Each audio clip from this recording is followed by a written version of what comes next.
새로운 도약을 꿈꿉니다. 기사회생TV 김윤수 변호사입니다. 다른 영상에서 추가생계비 공제에 대해서 설명드린 적이 있는데요. 추가생계비 인정이 많이 되면 될수록 소득에서 공제되는 게 많아져서 법원에 내는 월 변제금도 줄어듭니다. 추가생계비 중에서도 가장 큰 비중을 차지하는 게 바로 주거비입니다. 그러면 추가 주거비가 얼마나 인정되냐에 따라서 당연히 내가 내는 돈이 많이 줄어들지 늘어날지가 결정되겠죠? 그래서 오늘은 개인회생에서 내 주거비가 얼마까지 추가로 공제될 수 있는지를 하나하나 설명드리려고 하는데요. 오늘 영상 숫자도 많이 나오고 계산도 복잡해서 지루하고 어려울 수 있습니다. 그런데 오늘 내용 전부 다 이해 못해도 상관없습니다. 대신 이런 게 있구나 하는 정도는 알아야 나중에 변호사 사무실에 가서 주거비 추가 공제 해달라 이렇게 말할 수 있을 거 아닙니까? 그러니까 오늘 영상 끝까지 들어보시기 바랍니다. 그래야 개인회생 비용을 줄일 수가 있으니까요.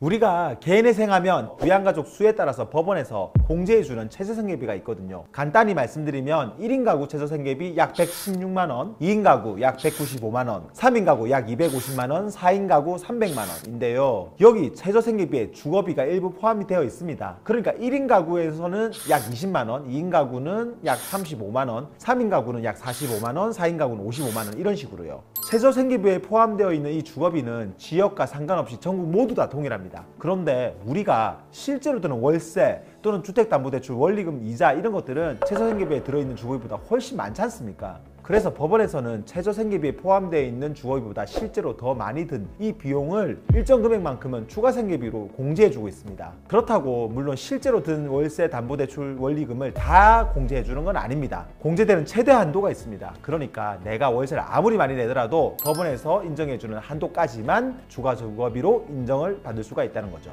그리고 최저생계비도 1인 가구냐 2인 가구냐에 따라서 달라지잖아요. 쉽게 말해서 부양가족 수가 올라가면 최저생계비도 그만큼 올라가는데 추가 주거비 한도도 마찬가지입니다.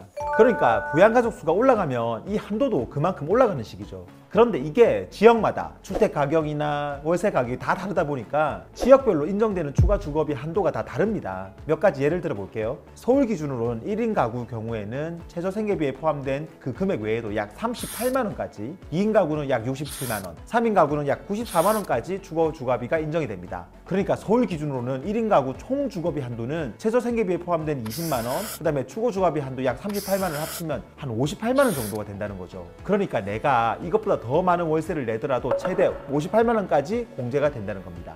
이거는 지역마다 다 다른데요. 서울이 제일 높고요. 경기도 지역 중에서 과밀억제 권역이나 용인시, 화성시 같은 경우는 1인 가구가 약 27, 1인 가구는 약 48, 3인 가구는 약 67만원 이렇게까지 추가 주거비로 공제가 됩니다. 그 외 대구나 부산 같은 광역시는 그 금액이 또 낮아져요. 1인 가구가 약 14만원, 2인 가구는 25, 3인 가구는 약 35만원까지만 인정이 됩니다.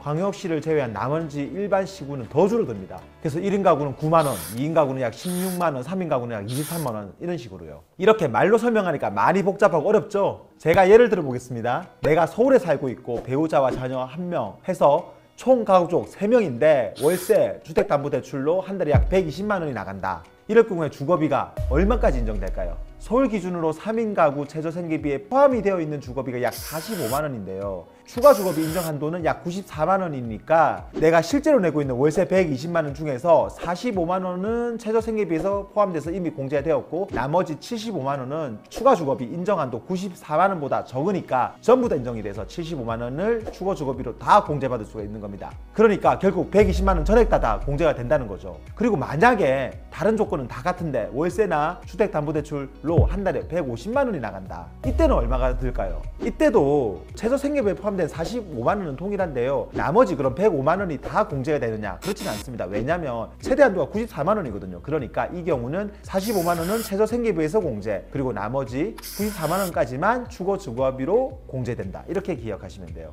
이 부분 제가 올려드린 표하고 같이 찬찬히 다시 들어보고 이해하시기 바랍니다. 만약에 계산이 바로 안 되더라도 전혀 상관이 없습니다. 변호사 사무실에 추가 주거비 공제 요청만 빠뜨리지 말고 하시고 그리고 자료만 제대로 주신다면 변호사 사무실에서 정확하게 계산해 드리니까 너무 걱정하지 않아도 됩니다.